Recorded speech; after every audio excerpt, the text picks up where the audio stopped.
Bonsoir Jean-Michel Blanquer. Bonsoir. Depuis 2 heures, Emmanuel Macron préside un conseil de défense sanitaire. Après les annonces britanniques, on apprend à l'instant que la France suspend à partir de ce soir, minuit, et pour 48 heures au moins, tous les déplacements en provenance du Royaume-Uni. Dans le cadre d'une réponse coordonnée au niveau européen, c'était inévitable, Jean-Michel Blanquer? Oui, puisqu'il fallait à la fois prendre une mesure conservatoire et une mesure provisoire, de façon à être bien organisé à l'échelle européenne. Chacun comprend que face à ce virus, l'approche européenne est très importante, et a fortiori l'approche européenne continentale, Mhm. avec le Brexit qui arrive bientôt.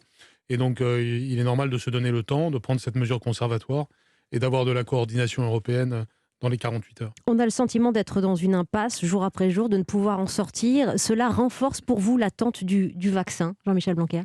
Je pense que c'est important, évidemment, que le vaccin ait la perspective quand même la meilleure que l'on ait aujourd'hui pour faire face à cette situation. Et on voit bien que quand il y a cette contagion qui s'accroît et même la mutation qui arrive, heureusement que nous avons la perspective du vaccin à court terme désormais. Pas de date encore officiellement annoncée, mais après le 27 décembre, a priori, au niveau européen, ce sera le cas également. Faut-il que les politiques, les ministres dont vous êtes, les personnalités, donnent l'exemple et se fassent vacciner face caméra pour engager la confiance des Français qui est si complexe en ce moment vis-à-vis du vaccin? Ce qui est certain, c'est qu'il faut qu'on fasse les choses en bon ordre et dans la sérénité. Les autorités sanitaires définiront ce qu'elles souhaiteront. On sait que c'est vraisemblablement les personnes âgées d'abord, les personnes les plus fragiles, qui doivent être privilégiées.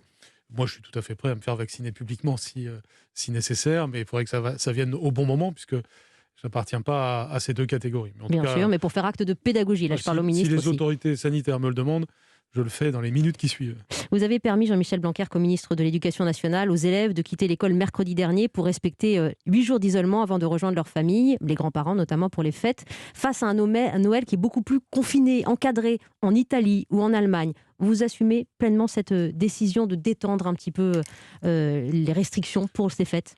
C'était surtout une faculté offerte à certaines familles qui voulaient être particulièrement prudentes et vigilantes en fonction des circonstances familiales qu'elles connaissent. C'était pas une incitation à ne pas aller à l'école. Vous savez que depuis le début de la crise, Bien sûr. j'ai toujours été dans la position de sauver la possibilité d'aller à l'école. Et donc, dans ces circonstances, c'était juste une sorte de tolérance. Mais ma ligne reste toujours la même, hein. L'école est fondamentale et nous ne devons pas la sacrifier dans des moments comme celui-là. D'autant plus que les faits nous donnent assez raison sur cette année 2020. Hein. Nous avons réussi, ce qui est assez rare dans le monde, hein, à ramener tous les enfants à l'école Mhm. au mois de septembre. Et en gros, à ce que ça se passe bien en septembre, octobre, novembre, décembre, de façon parfois difficile. C'était facile pour personne d'habituer les enfants à avoir le masque, de respecter les gestes barrières. Les professeurs, les personnels ont été très mobilisés. Je veux vraiment saluer ce qu'ils ont fait pendant tout ce trimestre.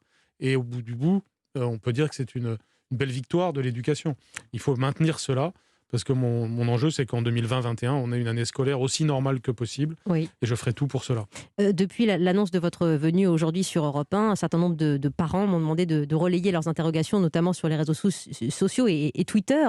Est-il possible que la rentrée de janvier soit décalée compte tenu du brassage des fêtes? Voilà ce qui remonte assez régulièrement dans le questionnement. Et je vous le Ce donne. n'est pas du tout l'option privilégiée, puisque ce que nous avons à l'esprit, c'est toutes les études qui progressivement permettent de nous éclairer, qui ont par exemple montré que finalement en milieu scolaire, on réussissait à moins se contaminer que hors du milieu scolaire. Il ne faut jamais oublier que quand un enfant est à l'école, il respecte des gestes barrières de manière assez rigoureuse, ce qui n'est pas souvent le cas, pas toujours le cas, en dehors de l'école. Et donc, la situation telle qu'on l'a vécue de septembre à décembre a démontré qu'on n'avait pas une contamination particulière à l'école.